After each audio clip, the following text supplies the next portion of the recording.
நீதிமொழிகள் 18:20 சொல்லுகிறது, அவனவன் வாயின் பலனால் அவனவன் வயிறு நிரம்பும், அவனவன் உதறி விளைவினால் அவனவன் திருப்தி ஆவான், மரணமும் ஜீவனும் நாவின் அதிகாரத்தில் இருக்கிறது.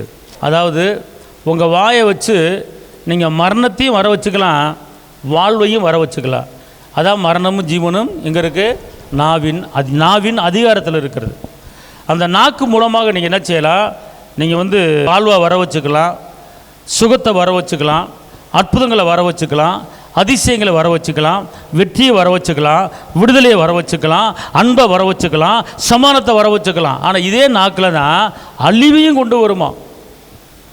அப்படின்னா நீங்கள் எப்படி நீங்கள் வாயை திறந்து பேசுகிறீங்களோ அப்படி தான் உங்களுடைய வாழ்க்கையும் என்ன செய்யும்?